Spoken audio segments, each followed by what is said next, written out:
right. Welcome.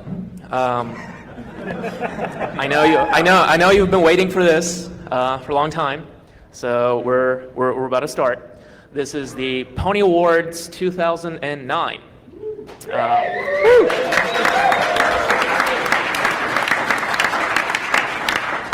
In this ceremony, we will celebrate the achievements of the security community over the last year, as well as its failures. Hopefully it will be funny and entertaining, maybe educational, but most importantly, I hope that the audience leaves the Pwnie Awards a little bit more entertained than they were when they came in. So let me introduce the judges. I'm Alex Soderov. We have Rich Smith, Dino Daizovi, Alvar Flake, and H.D. Moore. We have 10 categories this year, and we are going to present the different awards. Each judge is going to present a number of different categories. So to not waste time, we're going to start with the best server-side bug category. Rich Smith is going to present the nominees and the winner. Okay. So there's some good vintages in this year's category. We've got an 18-year-old vintage, we've got a 9-year-old vintage, and we've got a slightly newer contender. So the contenders are the DJB DNS cache poisoning vulnerability. Wow.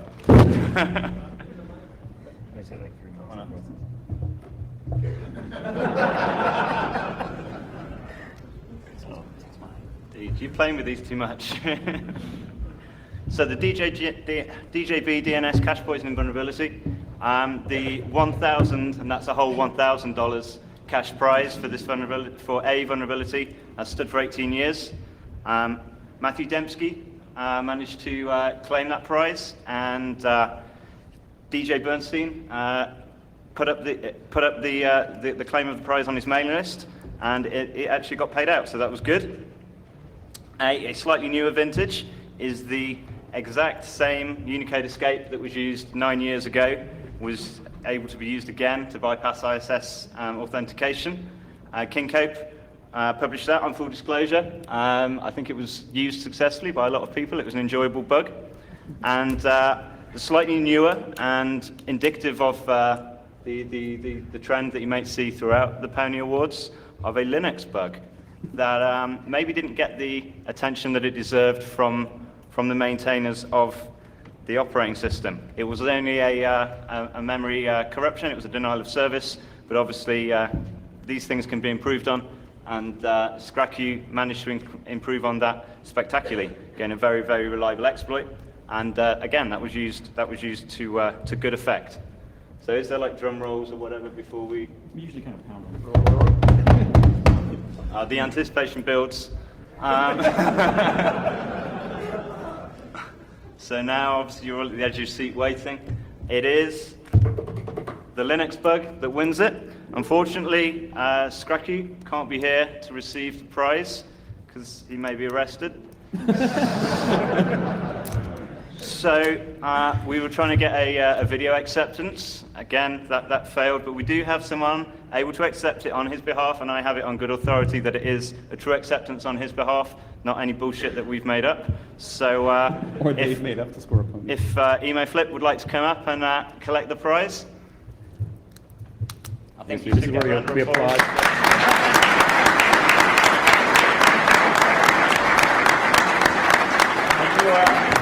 Is there an acceptance speech? Not much of an acceptance speech. I wanted to congratulate Zievo for showing people that hackers actually hack. Way to go, Dan Kaminsky.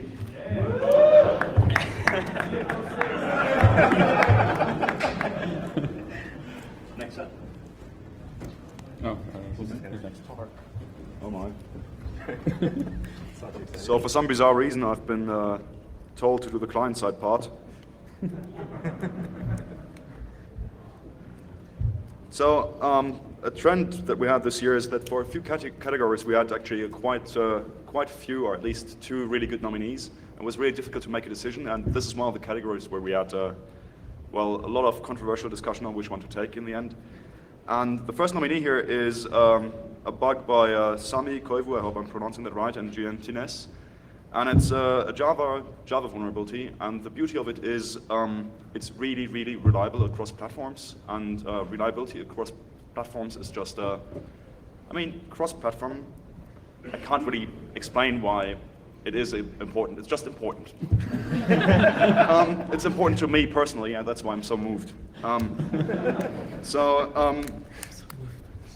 Then Don't cry. Don't cry, please. the second nominee is MS Vid Control.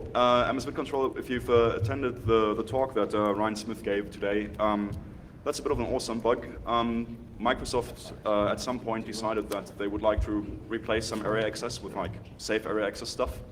And that confused one of the developers enough to add an extra ampersand, which in turn allowed you to copy arbitrary data to the stack in a function that wouldn't get a stack cookie because it didn't have a stack buffer.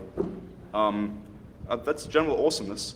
But in order to even be more awesome, Actually, that's by design. Sorry? That's not a bug, it's by design. Yeah, it's by design. Awesome. So aside from being awesome in that sense, it's also awesome because you put it into a header file that gets statically linked into a whole bunch of other applications. That's genius. I wish I could do this. And then finally, there's a third nominee, Little CMS. I don't think I will hurt anybody if I say it's not quite as interesting as the other two. So I might be giving away a little bit, might be giving away a bit of information up front, but Little CMS didn't really. So,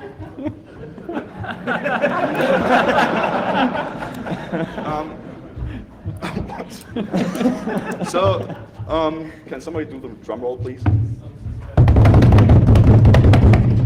The winner, surprisingly, is MS Vid Control. We did have a huge discussion about this. I personally voted for Java first, and then I flip-flopped later on because somebody offered me an incentive.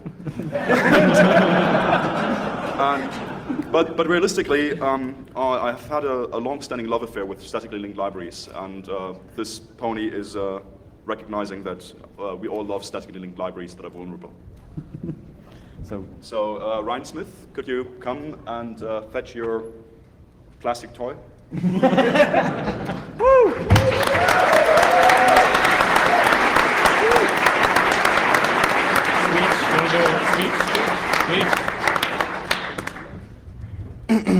I really like this bug, and I'm glad you all appreciated it. Thank you.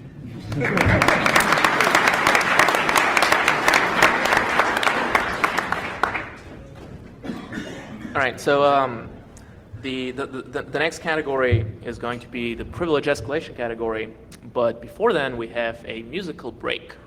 We're going to play the first entry for the Best Song Award. It is called Nice Report by Dr. Raid. And there we go. Web 2.0 impacts across cyber too many buzzwords, black and white. Too many hype jacking wannabes and death club like that. Too many white fat industry pop raps. Real hackers out hijacking with wine mats. Too much click bullshit in politics. Too many props for sites hit with JavaScript. Too much of the media acknowledges bullshit hacking, perpetuating novices. Too many phones wiretapped without impunity. Too many grants of retroactive immunity. Too much peacocking in vehicles like community. Between kids comparing the favorite flavors of Ulysses. Too many hackers deserve inadequate eulogies. Forgotten to burn, reminiscing how it used to be. I don't let this type of shit get to me usually. I can't be complacent, I have to save a career while life support. And we're not white hats trying to write reports. Any box can be popped with the right resource. So your threat model's worthless. Nice report, we got your network on life support. Yeah! So fuck your firewall trying to hide your ports. We hop these two proxies to hide the source. So your packet log's nothing. Nice report, nice rope with the mic wire. Put the beat to the speakers and watch me light fire. To this industry's hype whores and hype buyers.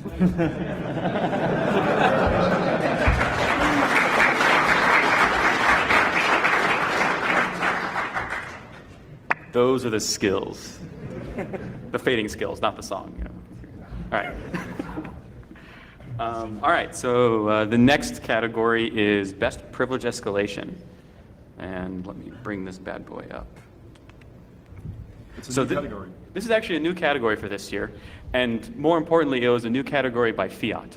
Where, reminder, we are dependent upon nominations for all this has to be nominated. We work with what we have. And basically, a number of these were reported for client side and are like, well, these are more privilege escalations and they're also really good, so we can't just ignore them. So boom, we have this category. So the best privilege escalation bug is basically, we kind of define this as any kind of privilege escalation, like most likely local privilege escalation, but things like VM escapes are also like that. So, you know, we can also extend this to like higher level languages and breaking out of sandboxes, all that jazz. But the nominees go to, first nominee, Linux UDEV netlink message privilege escalation. This is a great bug because it was very easy local root. It's a complete logic bug. There's none of this messy memory corruption, unreliability stuff. And it's just hilarious how, Cheddar Bay, how basically Linux kernel developers didn't know that the netlink message couldn't have come from another userland process. First rule of coding is know the security model of that which you're coding to. This I mean, so this is just a hilarious bug. And basically the netlink message could specify basically a command to execute as root, game over. It's sad and funny at the same time. Next nominee is the VMware display function code execution from guest. This is Sebastian Kramer had the UDEV bug. This is Kostya's VMware bug that he'll be presenting on tomorrow. And I actually kind of like my description for this one. For most people, VM escapes are like unicorns. They've heard about them, but they've never ever seen one. And so we don't believe that they exist. But like unicorns, unicorns this year for our ponies. Like unicorns, VMware escapes do exist. And Kostya, demonstrated this very masterfully with a, phenomenal exploit and a great fun video to watch as well. Yeah. So, drum roll, please. And the winner goes to Sebastian for the Linux UDEV privilege escalation.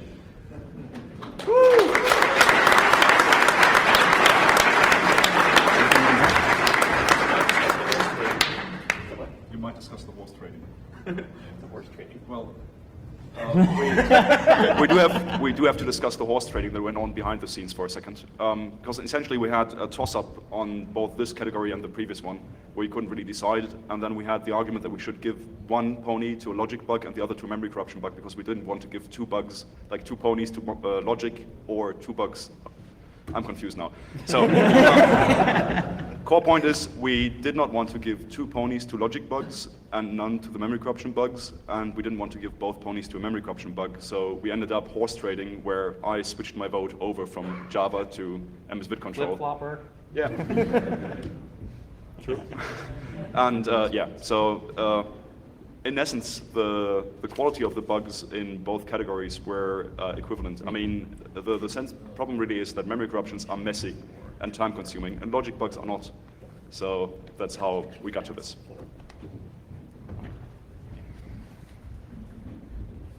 So to reiterate, this was a very hard category to decide, as well as the best client side, because very good bugs this year. I assume Sebastian's not here. No, he's not. Okay. I can take the pony from him. As the official German, we will entrust this. All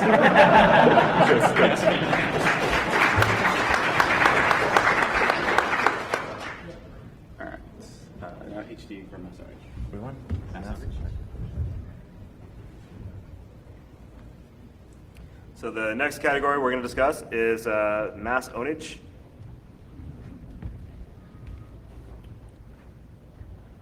And this was tough because a lot of the nominations we had were really good, but they didn't necessarily result in lots of people being owned. So there was very good bugs with the capability of owning lots of people, not necessarily 1,000 shells to prove it. So it took a while to kind of go through this. So the first nomination that we had was for the huge pile of MS-0806.7 worms that came out. So this is a vulnerability that I think came out in October, November of 2008. It was patched out of band. There's a really great exploit for it available in a product that I work on. because I worked on it, but I'm just saying there's a lot of really good exploits for it. It's been used all over the map, but it wasn't until 2 or 3 months later that the worms really started getting ridiculous. I'm going to go ahead and read some of the entries. So, known by such selective names as Trojan.GimmeV.A, W3.WeCoral, W3.DownItUp, and Configure, the worms utilizing the Windows Server service overflow to propagate turned most of the Internet's Windows desktops into mushy piles of malware over the course of 6 months. And basically, every single Windows box that was sitting out there without a firewall was getting code redded and decommed in terms of what its behavior was for this period of time. The funny thing about this bug is it managed to take down municipalities all the way from Germany to Houston. So the city of Houston had to stop arresting small-time drug offenders and speeders because they couldn't process the tickets because the digital system.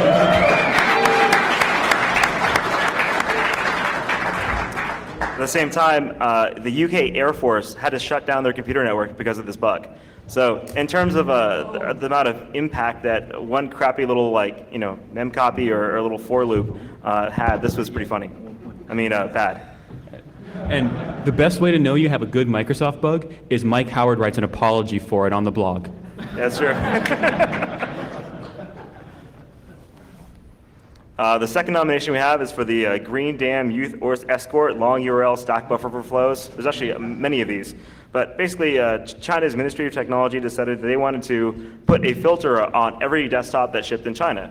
So they stole some code from the US, gave it to a Chinese company to work on, and made made it a crappy web filtering software that was installed via what they plan on installing at the OEM, basically through the manufacturers, and trying to distribute this. Well, by the time the first copy of this thing leaked, and people started banging on and finding bugs and taking it apart and realizing it was actually calling to WebSense for its filters and basically just, Sunbelt software for everything, it was just torn apart. So within a few weeks of it being published, there was an overflow that was found right away. It was patched, this was fixed, a new version was put out, they found more overflows, and more overflows, and finally what happened was China's government finally decided just to scrap the entire project and give away. So it wasn't quite mass ownage because it didn't quite get deployed, but if people had just shut up for 2 months, we could own any Chinese machine in the world. So next time, wait. And just a correction, actually, you can download this from the company's webpage, but no one can read Chinese, so no one can figure that out.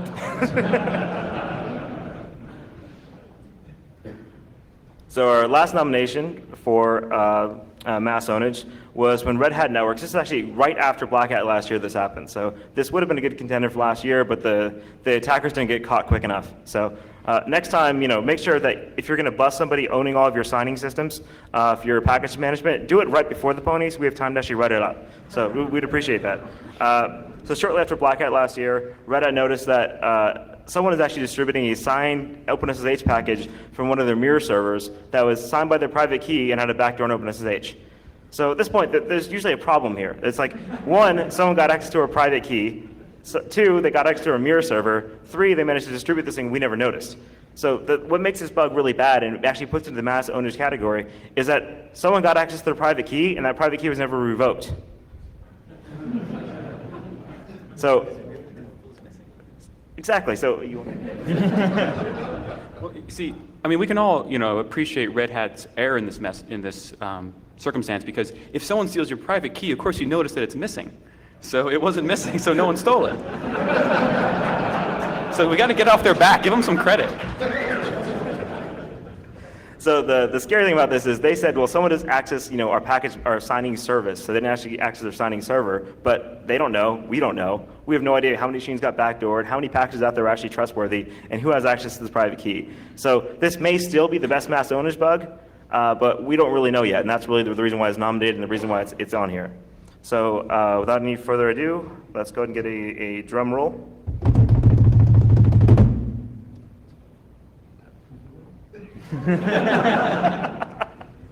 Sorry, this is yet another bug that we all argued about, and there's one swing vote at the end, and it's all tough. So the nomination for the Pwnie for mass ownage goes to Red Hat Networks for probably still being owned.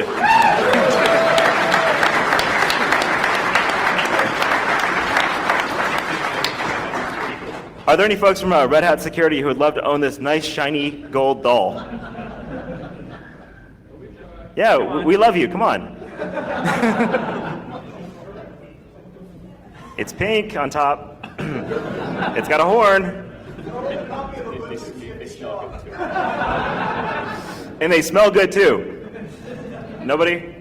All right, so we will actually have to track someone down from Red Hat and give this to them in a way they may actually like. So if you want to come get it first from us in a very pleasant manner, you can. Otherwise, we will find you.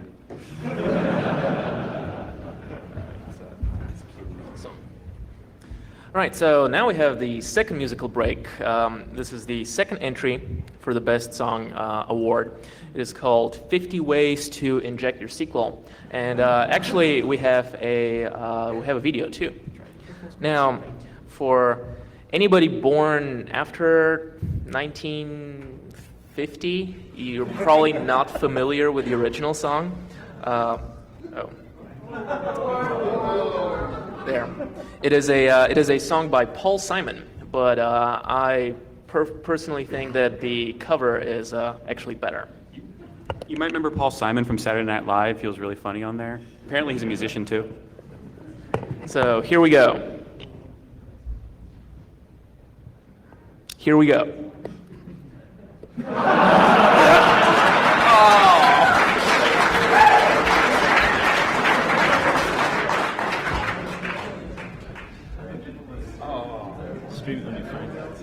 Okay, so we're going to queue it up on another internet-connected device. So instead, we're going to play the other song, the other nominee called "I Break Stuff." Here it is. I hope it works.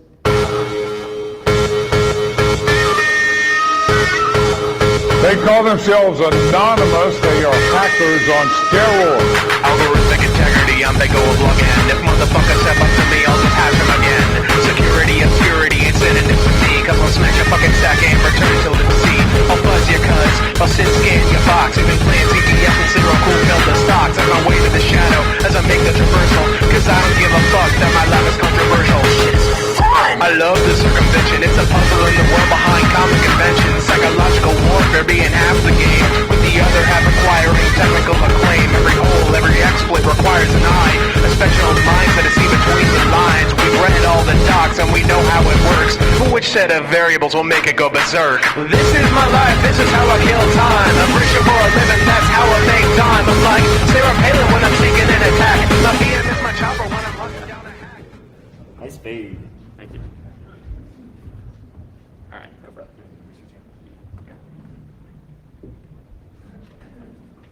So after your ears have recovered from that, let's give everyone a second for their hearing to come back. The next category we're going to cover is the Pwnie for the best research. So this year, a lot of the nominations included people who happen to be up here. Don't do that. Don't nominate people up here because we can't take them. And even though Alex believes that he deserves the Pwnie, we wouldn't give it to him. So it made him sad.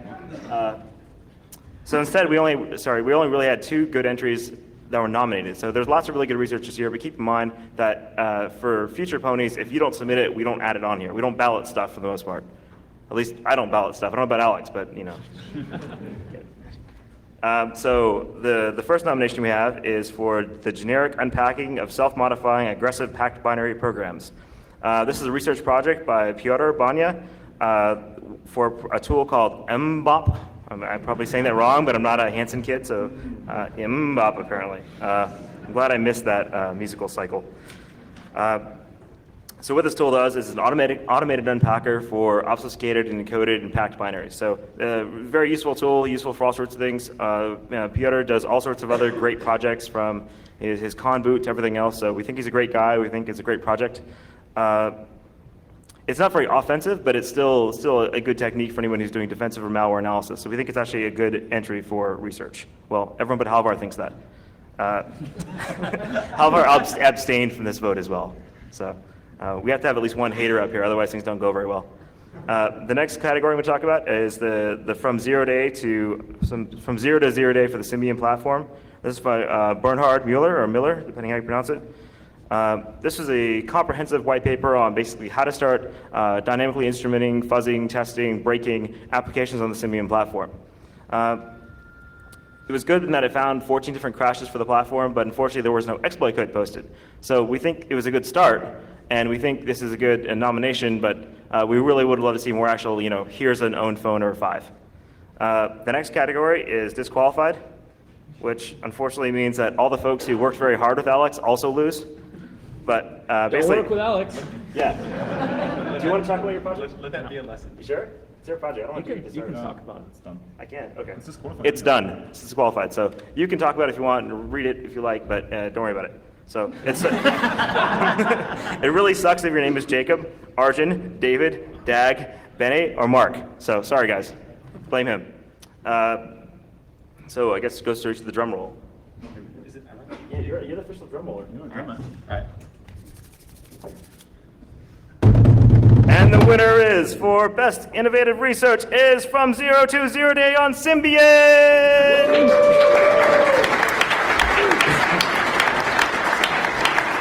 Is Bernhard Mueller here? Bernhard Mueller? Mueller.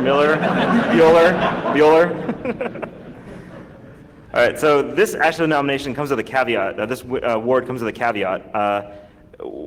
We're going to give it out now, but if there isn't a remote code execution vulnerability published in the next year, we're going to go take it back.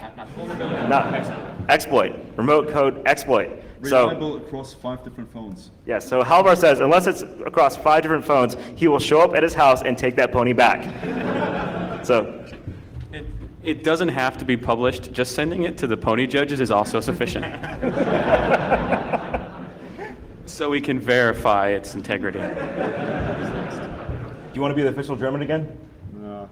That one's mine. Oh, that's yours? All right. This is my from last year. All right. Yes. Why do I keep hitting back? All right. Again, now one of our now we're going to the better part of the pony's presentation.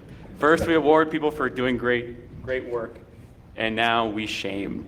So we start with the lamest vendor response, and our first nominee is Adobe for being too big for their own britches. Adobe received roughly half of the submitted nominations in this category for a number of reasons. Part of which is being vulnerable to some OD exploit, being exploited in the wild for roughly the majority of the days in the year. And for making Adobe Reader the most laughably insecure piece of software since IE6. Note to the other vendors out there, this is not something you want to strive for. Also for, I'll leave that one out. Okay. Also my side rant of, why isn't this in a sandbox yet? It's a reader. Reader. Why does it write to your file system? Next nominee. I guess actually we're all to blame. We got what we paid for. It's free. Next nomination is to Linux for continued. Oh, actually, sorry. This is to Linus Torvalds himself. We wanted to be a little more specific with it because it's an open source project. No one person deserves one person deserves all the blame. No one person deserves the credit. However, one person deserves the blame, and that is Mr. Linus Torvalds. For continually assuming that all kernel memory corruption bugs are only denial of service. And this pervades the Linux kernel developer culture, basically that bugs are bugs, and the great thing about bugs is some compromise my data, some just crash my machine. Some ruin my day, some ruin my life. I think there's a difference in severity there, but that's just me. I'm just a concerned citizen. I'm not a kernel developer. So. You were leech. Oh, sorry. Yes, and we are, wait, lecherous leeches? What is it? Bridge takeoff. All of us in the security community are all leeches as well, from Linus's own mouth. So we nominate him for a pony. Third nominee is Microsoft for their response to Aviv Raf's DLL load hijacking vulnerability, where they basically sat on it for a year and a half. And we mentioned it at last year's ponies, but we decided to give them the nomination this year because they just sat on it for a year and a half, and only after it was demonstrated with a number of vulnerabilities in IE and in Microsoft Office did they actually get around to fixing it. All right, so someone else needs to do the drum roll. Stall drum roll. Oh, yeah. Just to keep the suspense alive, the drum roll, actually, could you keep your hands on the table? Because the drum roll is actually paused in action. Okay. There is an honorable mention for this category, and that goes to Juniper Networks for pulling Barnaby Jack's talk.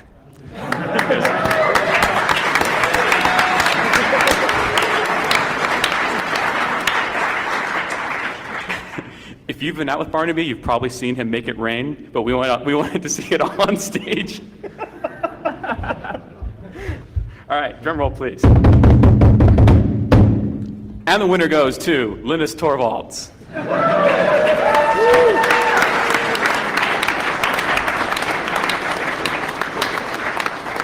Are you here, Linus? Anyone wanting to accept it on his behalf? Okay, we'll just mail it to him. Oh, yeah.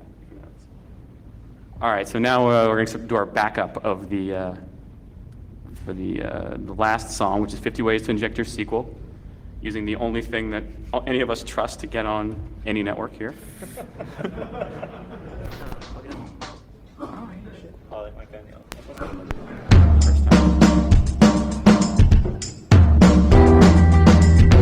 You're missing the video though, which is a shame. And the sound.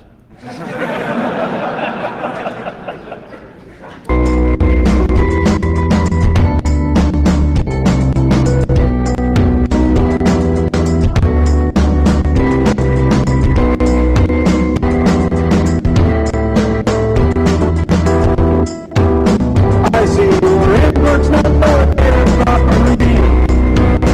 You have to check it at all, change 1, 2, and 3.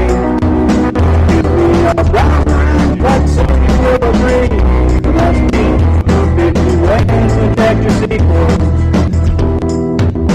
You see it millions by the counts to control. The CEO wants to see this web out broken too. On my accident, that got me removed. That's me, 50 ways to check your sequel. 50 ways to check your sequel. Try to break out, Jack. And there's no jump. Dinosaur, make your sequel clear. You think about what's next. I have multi-platform fading skills.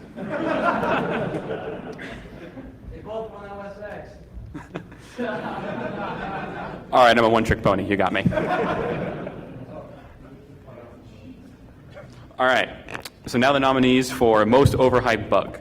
This is perhaps the most contentious pony category, and I believe, like many things that are contentious, it's just merely misunderstood.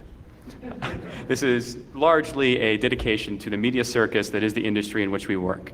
And basically, you know, researchers are but the paint on the paintbrushes that their media uses to tell the story. So sometimes, I'm getting a little poetic here.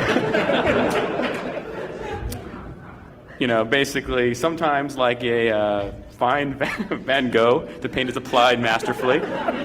Sometimes like a Jackson Pollock, it is just thrown onto the canvas. And sometimes the paint just leaps onto the canvas by itself and no one notices. And that's when it's even funnier. So the nominees, first one is the configure bug for just making the media be obsessed with configure for months. And basically, after a few months of not mentioning configure, the media went and did a bunch of stories on why they haven't mentioned configure, and it just exploded again. So it's the gift that keeps on giving, also known as the InfoSec Press Full Employment Act of 2009.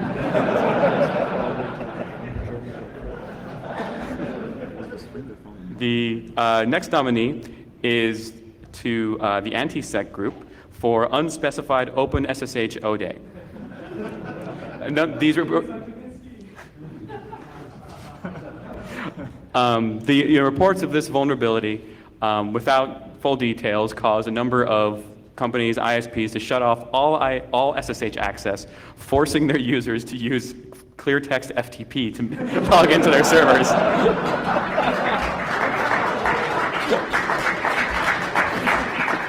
also known as completely missing the point. Yeah. And so the third nominee goes to clickjacking, which is perhaps one of the best named vulnerabilities for the last year, because anything jacking just basically it's just like the media loves it. It's just like next year will be the Pwnie jacking awards, and then the jacking awards. We're just gonna jump the shark on that one. And also, like all good talks, it got canceled. And basically, if you're trying to not make a big deal about something being vulnerable, canceling the talk is not the best approach.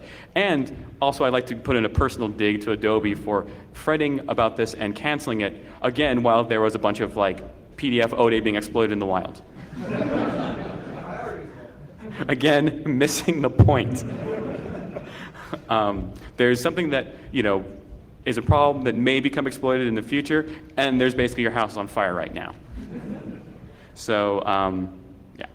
All right, I think that's time for the drum roll again.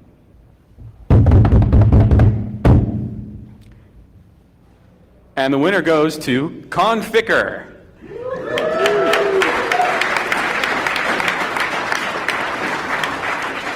Would the anonymous authors of Conficker please come to the stage? I've got a $250,000 prize I'll share with you. Yeah. We have a confession. We'd like an acceptance form we'd like you to sign for your pony. We can mail it to them. We'll just mail it to them.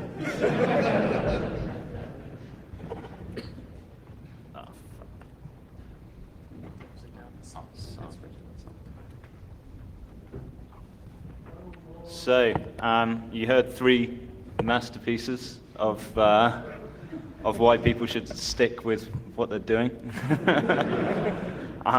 Like the movie White Man Can't Jump, clearly hackers can't sing or write songs or play music. So the order that they came out in was Nice Report came up first, then 50 Ways failed.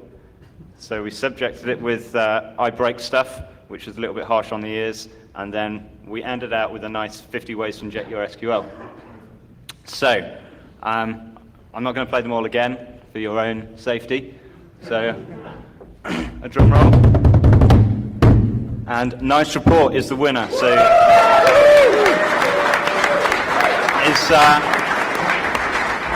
I believe Dr. Raid may be here.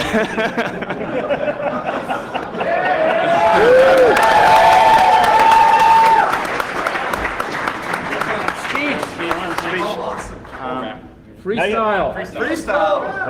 You gotta challenge Alex to a freestyle duo. Freestyle Alex. A little beat action going here. Any buzzwords, black and white hat. While Dino DeZavi takes a hobby in Jack and Mem copies. I don't know. There we go. We happy? I want to thank my producer Concrete. I want to thank my crew SoftSec who made a showing here in the crowd tonight. I want to thank the Pwnie judges and everybody who shows up for the Pwnies. These awards have to be the best thing at Black Hat. I love this. And thank you to all my supporters. Thank you guys.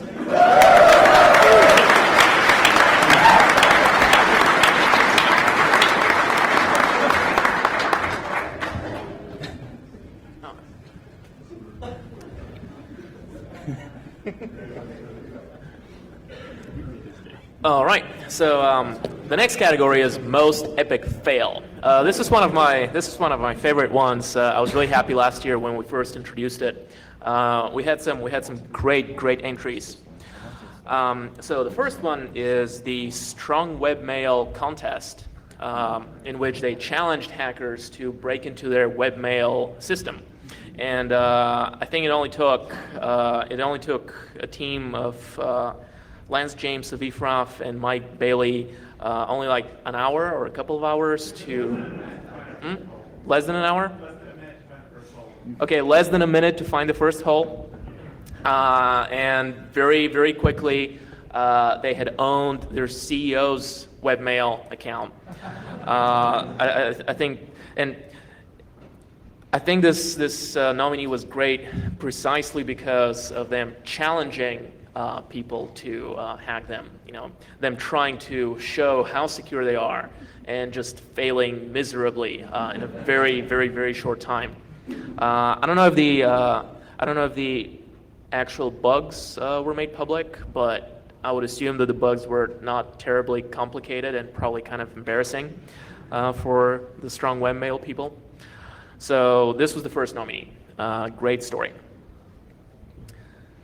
Second nominee is the Twitter hack and the so-called cloud crisis.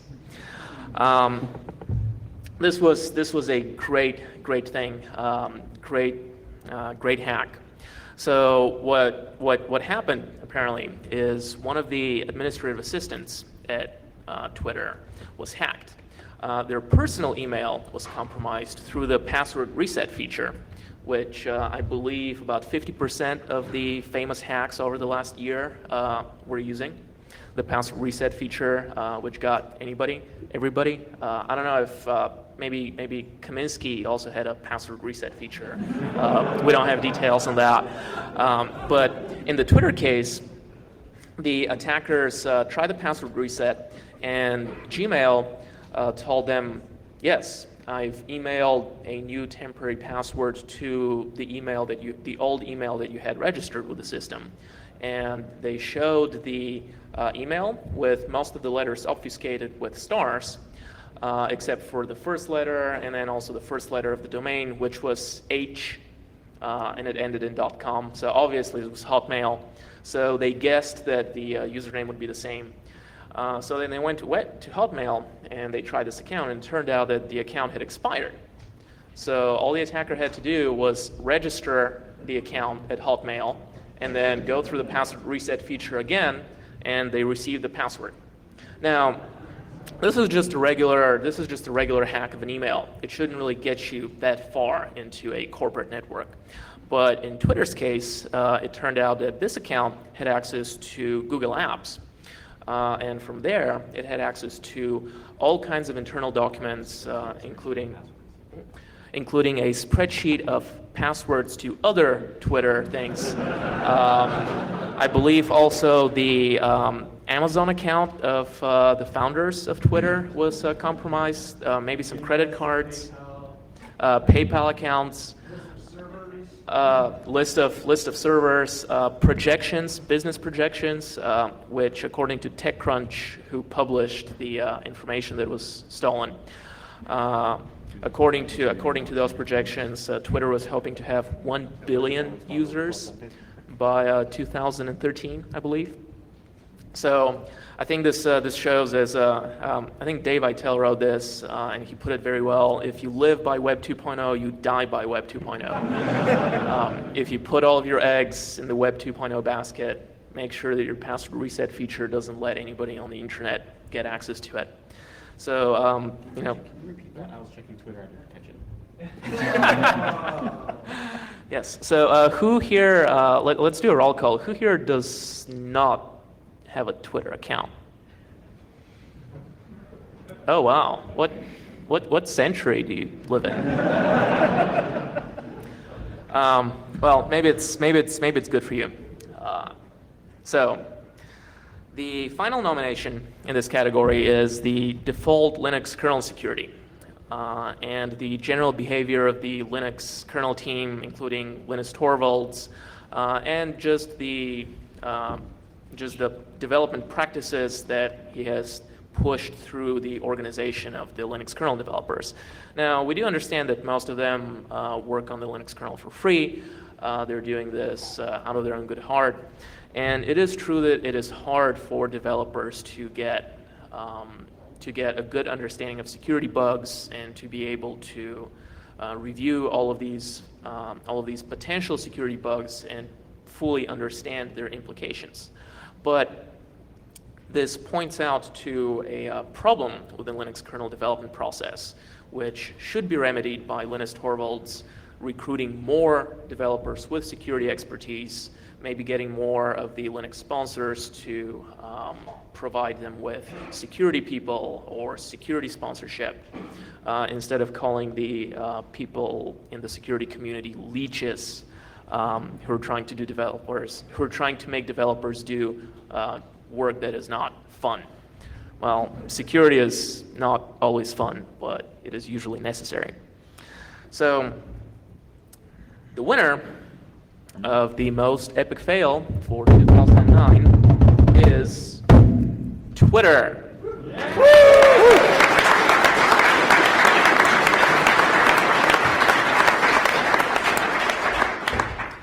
Anybody from Twitter in the audience to accept this award? Alex? Alex is not here? Okay. Twitter that shit out, they'll come.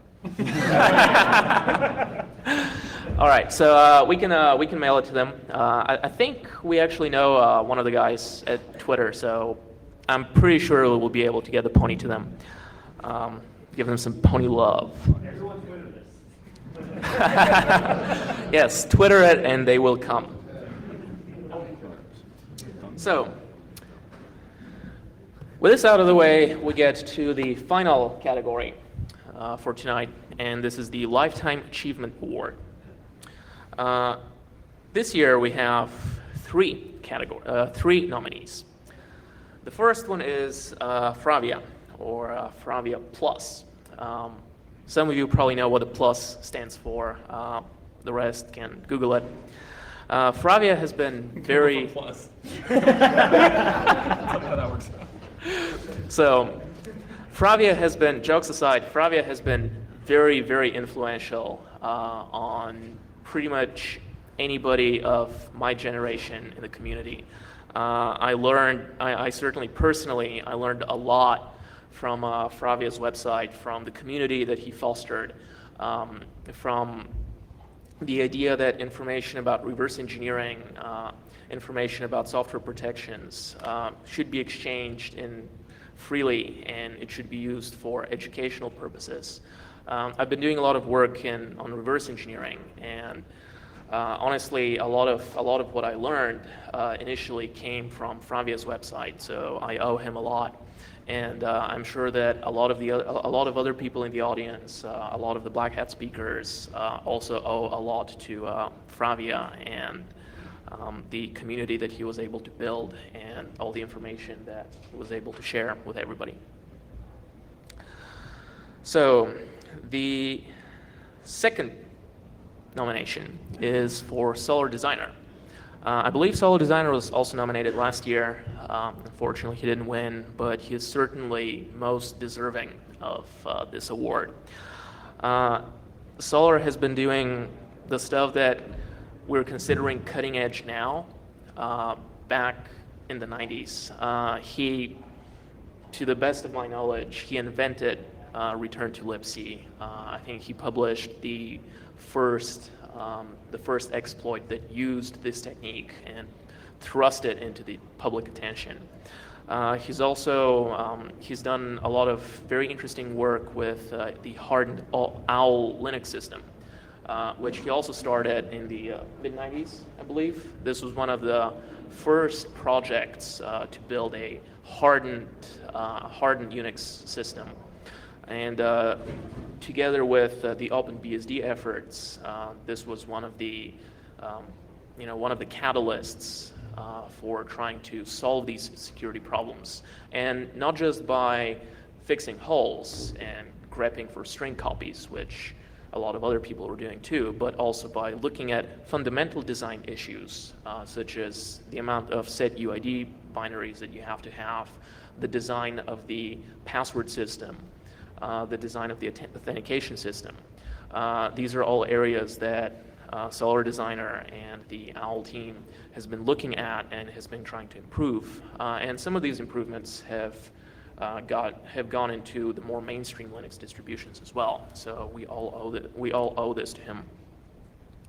And of course, we cannot finish this description without mentioning John the Ripper, which probably most people in the audience have used at some point. This has been for probably more than a decade, maybe 15 years now.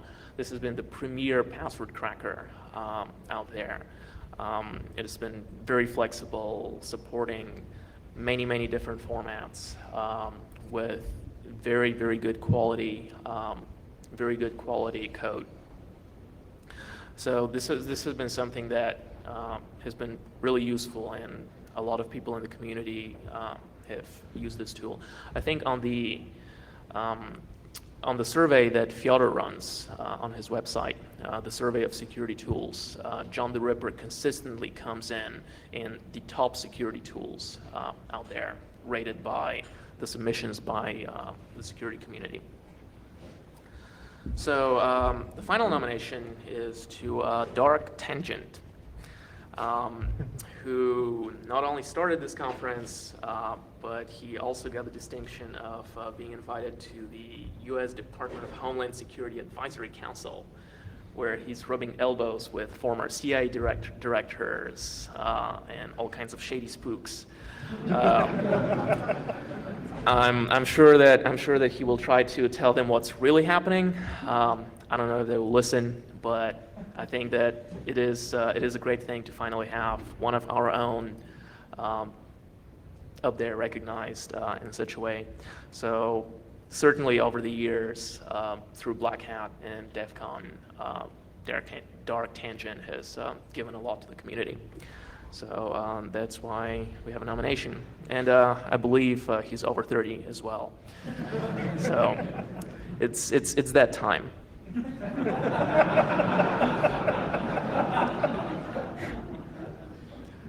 So the winner of the Lifetime Achievement Award for 2009 is Solar Designer.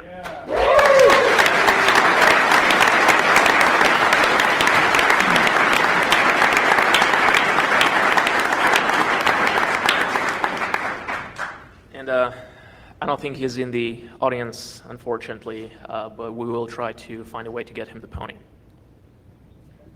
Okay. You want to do closing? That's not close.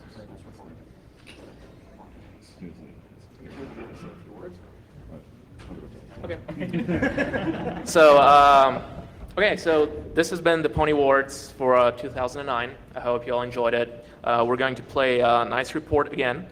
And this is, oh, okay. So enjoy the rest of the conference, enjoy the reception.